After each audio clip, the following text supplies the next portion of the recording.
ஞானானந்தமயம் தேவம் நிர்மலஸ்படிகாகிருதியும் ஆதாரம் சர்வ வித்யானாம் ஹயக்ரீவம் உபாஸ்மகே. நேயர்கள் அனைவருக்கும் அஸ்ட்ரோகே ஐயங்காரின் பணிவான நமஸ்காரங்கள். மாத பலன். விஸ்வாவசு வருஷம் ஐப்பசி மாதம் 18-10-2025 16-11-2025 வரலும் இருக்கக்கூடிய நாட்கள் விஸ்வாவசு வருஷம் ஐப்பசி மாதம்னு சொல்கிறோம். இந்த நம்ம சூரியமான மாதங்கள் அப்படின்னு சொல்லக்கூடிய சூரியன் ஒரு ராசியிலிருந்து அடுத்த ராசியில் போகக்கூடியதை மாதமாக கொண்டாடுறோம். ஐப்பசி மாதம் அப்படின்னு சொன்னாலே துலா மாதம், துலா காவேரி ஸ்நானம்ன்றது ரொம்பவும் விசேஷம். பொதுவாகவே துலா மாதம் அப்படின்னு சொல்லக்கூடிய காலகட்டத்தில் சூரியன் துலாத்தில் வர்றதுனால நீச்சப்பட்டு போகிறார்.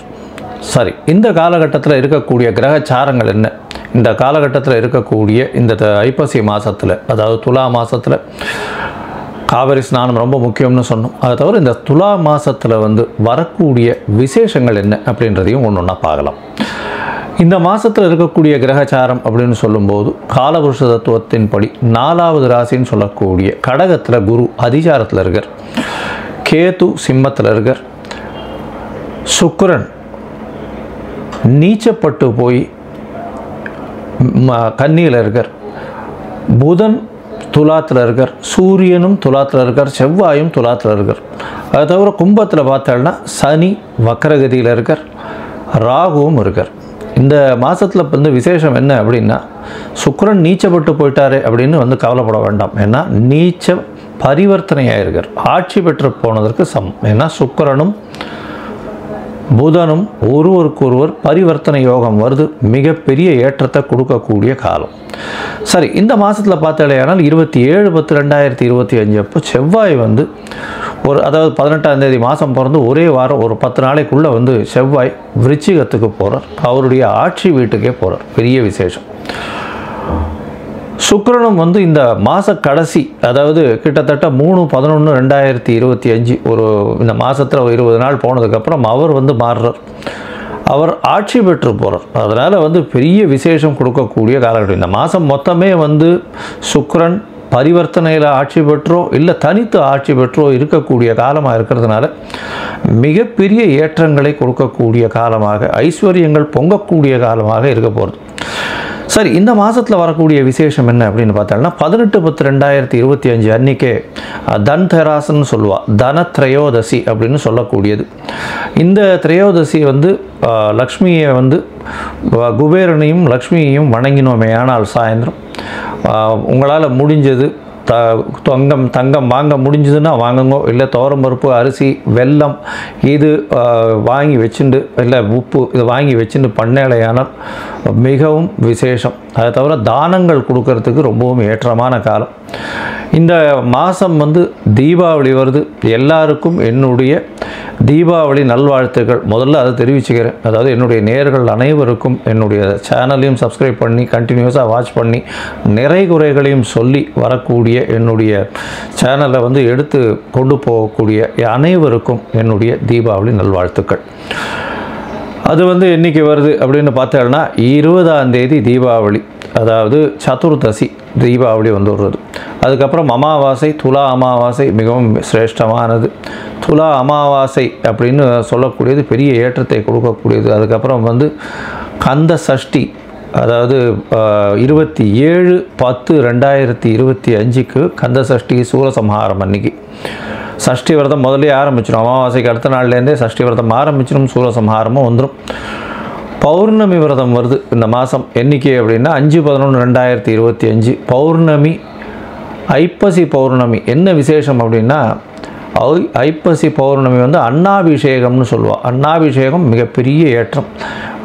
அதுவும் இந்த பிரகதீஸ்வரர் கோவில், தஞ்சை பெரிய கோவில், அந்த சோழர்களுடைய ஏரியாவில் இருக்கக்கூடிய எல்லா கோவில்கள்லையும் ரொம்பவும் விசேஷமாக இருக்கும். சிவன் கோவில் எல்லாமே அன்னாபிஷேகம் மிகப்பெரிய ஏற்றத்தை கொடுக்கக்கூடிய விஷயம். சரி, இந்த மாதம் ஒரு ராசிக்கும் என்னென்ன பலன்கள் இருக்கும், அதை தவிர என்னென்ன காலகட்டங்களில் தடிச்சு போகிறது நல்லது அப்படின்றதையும் பற்றி பார்க்கலாம். அதுக்கு முன்னாடி என்னுடைய யூடியூப் சேனல் சப்ஸ்கிரைப் பண்ணாதவங்க கண்டிப்பாக என்னுடைய யூடியூப் சேனல் சப்ஸ்கிரைப் பண்ணுங்கள். உங்களுக்கு ஜாதகம் பார்க்கணும் அப்படின்ற மாதிரியான அஸ்ட்ரோ கன்சல்டன்சி வேணும் அப்படின்னு நினச்சலையானால் நீங்கள் எனக்கு உங்களுடைய date, time, place of birth, உங்களுடைய பெயர், தாய் தகப்பனார் பெயர் இது வரலாம் எனக்கு அனுப்புங்க. என்னுடைய கட்டணம் என்னன்னு சொல்கிறேன். அந்த கட்டணத்தை செலுத்தி முதல்ல உங்களுடைய ஜாதகத்தை போட்டு அதில் சந்தி இருக்கான்னு பார்க்கணும். ஏன்னா சந்தி அப்படின்னு சொல்லக்கூடியது பார்த்தீங்கன்னா நீங்கள் பிறந்த நேரம் எந்த நட்சத்திர பாதத்தில் விழருது அப்படின்றத பார்க்கணும். அந்த நட்சத்திரம் சில பேர் வந்து மிருகசீரிஷ நட்சத்திரம்னே சொல்லிட்டு இருக்கா, 50 வயசு ஆகுது, ஆனால் அவள் வந்து ரிஷபராசின்னு சொல்லிட்டு இருக்கா, மிதுன ராசியில் இருக்கா. ஏன்னா முன்ன வந்து எடுத்துக்கொண்ட பஞ்சாங்கம் வந்து எந்த பஞ்சாங்கத்தில் எடுத்தான்னு தெரியாது. அந்த பஞ்சாங்கம் வந்து சூரிய உதயம் அந்த ஊரில் உண்டானதை போட்டிருக்கும். இவள் வெளியூரில் வேறு ஒரு ஊரில் பிறந்திருப்பா. அதனால் மாற்றங்கள் நிறையவா இருந்திருக்கும். அதனால் சந்தி வந்தது ஆனால் எல்லாமே மாறும். இவள் நினச்சிட்டு இருப்பா நம்ம வந்து மிதுன ராசியில் இருக்கோம், அதனால் நம்மளுக்கு வந்து இப்போது நல்ல காலமாக இருக்குது, இந்த தசையெல்லாம் நல்லபடியாக இருக்கும்னு நினச்சிட்டு இருப்பா. ஆனால் அவளுக்கு தசை ஒழுங்காக கை கொடுக்காது. ஸோ இந்த மாதிரியான விஷயங்களுக்கு கண்டிப்பாக என்னுடைய யூடியூப் சேனலை ஃபாலோ பண்ணுங்க. உங்களுக்கு வந்து அஸ்ட்ராலாஜிக்கல் கன்சல்ட் தேவைப்பட்டதுன்னா கண்டிப்பாக அஸ்ட்ராலாஜிக்கல் கன்சல்ட் கொடுக்குறேன். நீங்கள் வந்து உங்களுடைய நான் கேட்ட விஷயங்கள், அதாவது உங்களுடைய date, time, place of birth இதெல்லாம் அனுப்பிச்சி வைங்க. சரி, இப்போது ஒரு ராசியாக மேஷம் முதல் மீனம் வரை எந்த அளவுக்கு ஏற்றம் இருக்கும் அப்படின்றதையும் ஒரு ராசியாக பார்க்கலாம். கும்பம், அவிட்டம், சதயம், பூரட்டாதி இந்த 3 நட்சத்திரம் 9 பாதங்களை கொண்ட ராசி. ராசியின் அதிபதினு சொல்லக்கூடியவர் சனி வக்ரகதியில் இருக்கார். ராசியிலேயே வந்து ராகு வேறு இருக்கார். இந்த மாதம் மொத்தமே வக்ரகதியில் இருக்கார். கார்த்திகை 1ஆம் தேதி, அதாவது 17, 11 தான் வந்து வக்ரக நிவர்த்தி ஆகிடுறார் சனி பகவான். இந்த காலகட்டத்தில் வக்ரகதியில் இருக்கும்போது உடல் நலத்தில் சற்று பின்னடைவு இருக்கக்கூடிய வாய்ப்புகள் உண்டு. அதை தவிர மென்டல் ஸ்ட்ரெஸ் அதிகம், உடல் உழைப்பு அதிகமாக இருக்கக்கூடிய காலகட்டமாக அமைப்போகுது. ஏன்னா குருவின் பார்வையும் இல்லை. அதனால் கொஞ்சம் பொறுமையாக இருந்து எல்லா விஷயத்தையும் ஜாகிரதையாக கையாளுறது ரொம்பவும் நல்லது. இந்த மாதத்தில் பார்த்தீங்கன்னா உங்களுடைய ராசிக்கு சனி பகவான் ஆட்சி பெற்று இருக்கிறதுனால உங்களுக்கு சிறு சிறு இன்னல்கள் வரும், தடைகள் வரக்கூடிய வாய்ப்புகள் உண்டு. பொறுமையாக இருக்கிறது நல்லது. ராசிக்கு 9ஆம் இடம், அதாவது 4, 9க்கு உண்டான சுக்கிர பகவான் 9ஆம் இடத்துல பரிவர்த்தனை யோகத்தில் ஆட்சி பெற்று போகிறார். அது தவிர பார்த்தீங்கன்னா இந்த மாதத்தில், அதாவது இந்த மாத கிரகங்கள்னு சொல்லக்கூடிய சூரியன், செவ்வாய், புதன் மற்றும் சுக்கிரன் இந்த 4 கிரகங்களினுடைய மாற்றங்கள் வச்சு தான் மாதத்தினுடைய பலன் சொல்லுவோம். இந்த விஸ்வாவசு வருஷம் ஐப்பசி மாதத்தில் பார்த்தோம்னா உங்களுடைய ராசிக்கு 4, 9 அதிபதி, அதாவது சுக்கிரன் 8ஆம் இடத்துல நீச்சப்பட்டு போகிறார். என்னடா இது 9ஆம் அதிபதி 8ஆம் இடத்துல நீச்சமாடாரு அப்படின்னாலும் பரிவர்த்தனை யோகம் பெற்று ஆட்சி பெற்று போகிறார். இதன் மூலியமாக பார்த்தோம்னா எடுத்த காரியங்கள் அனைத்திலும் வெற்றி கிடைக்கும்.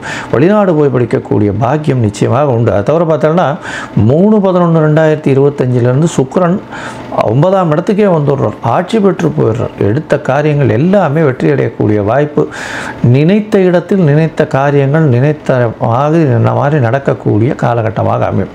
அது தவிர பார்த்தீங்கன்னா உங்களுடைய ராசிக்கு 7ஆம் அதிபதியும் 9ஆம் இடத்துல இருக்கார். அதனால் திருமண பாக்கியம் அமையக்கூடிய வாய்ப்புகளும் நிச்சயமாக உண்டு. ஏன்னா 7ஆம் இடத்துல கேது பகவான் இருந்தாலும் சப்தமாதிபதி 9ஆம் இடத்துல போய் நீச்ச பங்கம் அடைகிறார். இவ்வளோ நாளாக வந்து பெண் கிடைக்கலன்னு இருக்கிறவர்களுக்கெல்லாம் இப்போது பெண் கிடைக்கக்கூடிய வாய்ப்புகள் நிச்சயமாக உண்டு. அது தவிர 9ஆம் இடத்துல சுக்கிரனும் வந்துடுறார். பெரிய ஏற்றம் கிடைக்கக்கூடிய காலகட்டம். 8ஆம் அதிபதியும் சேர்ந்து 9ஆம் இடத்துல வர்றதுனால தந்தையினுடைய சொத்துக்கள் வரும், மறைந்த சொத்துக்கள் எல்லாமே வரக்கூடிய வாய்ப்புகள் உண்டு.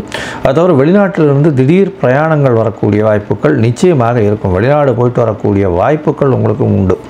இந்த காலகட்டத்தில் பார்த்தலையானால் உங்களுடைய ராசிக்கு 3, 10 அதிபதி அப்படின்னு சொல்லக்கூடியவர் செவ்வாய் வந்து 3, 10 அதிபதி. இவர் வந்து உங்களுடைய ராசிக்கு 9ஆம் இடத்துல இருக்கார். அதாவது 9ஆம் இடத்துல போய் இருந்து உங்களுக்கு உண்டான எல்லா விஷயங்களும், அதாவது ரியல் எஸ்டேட் பண்ணுறவங்களுக்கு, அதை தவிர மைனிங் பண்ணுறவங்களுக்கு, அதை தவிர வந்து இந்த இன்ஜினியரிங் லெவல்ஸில் இருக்கிறவங்க, அதாவது மெக்கானிக்கல், எலக்ட்ரிக்கல், எலக்ட்ரானிக்ஸு இந்த மாதிரியான இன்ஜினியரிங் படிக்கிறவங்க இவங்களுக்கெல்லாம் வந்து பெரிய ஏற்றம் கிடைக்கக்கூடிய காலகட்டம். அதை தவிர ஹெச்ஆரில் இருக்கிறவங்க, அட்மினிஸ்ட்ரேஷனில் இருக்கிறவங்க, ஒரு கீழ்த்தட்டு மக்களை வழிநடத்தக்கூடிய தலைவர்கள் இவங்களுக்கெல்லாம் வந்து ஒரு பெரிய மாறுதல்கள் இருக்கக்கூடிய வாய்ப்புகள் நிச்சயமாக உண்டு. இந்த மாதத்தில் பார்த்தலையானால் மொத்தமாக பார்க்கும் பொழுது இந்த மாதத்தில் கும்பராசிக்காரர்களுக்கு உடல்நிலையில் மட்டும் சற்று கவனமாக இருக்கிறது நல்லது. புதிய கடன் வாங்கக்கூடிய வாய்ப்புகள் நிச்சயமாக உண்டு. 10ஆம் இடத்துல செவ்வாய் வரும்போது ரியல் எஸ்டேட் வியாபாரம் பண்ணுறவங்க, அரசியலில் இருக்கிறவங்களுக்கெல்லாம் பெரிய ஏற்றம் கிடைக்கக்கூடிய காலகட்டமாக அமையும். 9ஆம் இடத்துல வந்து செவ்வாய் வரப்போகிறார், அதாவது 3/11 அதற்கு முன்னாடி வரணும் பரிவர்த்தனை யோகத்தில் இருக்கிறதுனால எதிர்பாலினத்தவர் மூலியமாக நல்ல ஒரு ஏற்றமும் திருமண பாக்கியம் அமையக்கூடிய வாய்ப்பும், அது தவிர பார்ட்னர்ஷிப் பிஸ்னஸில் திடீர் பணவரவுகளும் வரக்கூடிய வாய்ப்பும், தந்தையின் மூலியமாக நல்ல ஒரு ஏற்றமான செய்தி வரக்கூடிய வாய்ப்பு நிச்சயமாக உண்டு. வெளிநாடு வெளியூர் வெளிமாநிலம் சென்று படிக்கக்கூடிய காலகட்டமாக இந்த மாதம் அமைய போகிறது. படிக்கக்கூடிய மாணவர்களுக்கு நல்ல ஒரு ஏற்றம் கிடைக்கக்கூடிய காலகட்டமாக இருக்குது. புதிய கடன் அமையும். வீடு அந்த மாதிரியான விஷயங்களில் இன்வெஸ்ட் பண்ணக்கூடிய வாய்ப்புகள் நிச்சயமாக உண்டு. இந்த காலகட்டத்தில் நீங்கள் வந்து சில நாட்கள் தள்ளி போடுறது நல்லது. அந்த சில நாட்கள்னு சொல்கிறது வந்து சந்திராஷ்டம நாட்கள். இந்த சந்திராஷ்டம நாட்களில் பார்த்தலையானால் நீங்கள் வந்து சந்திரன் 8ஆம் இடத்துல மறையும் பொழுது, மதிகாரகன் மறைந்திருக்கும் பொழுது தவறான முடிவுகள் எடுக்கக்கூடும். இந்த காலகட்டத்தில் நீங்கள் வந்து அந்த காரியங்களை விட்டுடுறது நல்லது. ஒரு வேளை பண்ண வேண்டிய கட்டாயத்தில் இருந்தேலையானால் சந்திரனுக்கு உண்டான பரிகாரம்னு சொல்லக்கூடிய வெள்ளை வஸ்திரம் தானமாக கொடுத்துருவோம். அதை தவிர வேஷ்டி இல்லைன்னா 9-5 வேஷ்டி அருகில் இருக்க கோவிலில் கொண்டு போய் அங்கே இருக்கிற அர்ச்சகருக்கோ யாருக்காவது வந்து தானமாக கொடுத்துட்டு வர்றது, வயதில் முதிர்ந்த அந்தணர்களுக்கு தானமாக கொடுக்கறது மிகவும் நல்லது.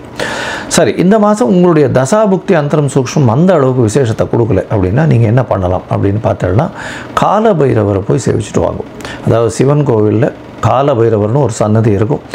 அந்த கோவிலினுடைய சாவியை அங்கே தான் வச்சுட்டு போவோம். இது வந்து தேய்பிரை அஷ்டமியில் காலபைரவரை சேவிக்கிறதும், அவருடைய வாகனமான நாய்க்கு உங்களால் முடிஞ்சதேயானால் இந்த ஞாயிற்றுக்கிழமை கோதுமையினால் ஆன உணவு, அதாவது சப்பாத்தியோ இல்லை பூரியோ வாட்டவர் இட் மேபி, அது வந்து போடுறதன் மூலியமாக உங்களுக்கு வரக்கூடிய பிரச்சனைகள் எல்லாமே நிச்சயமாக விலகும்.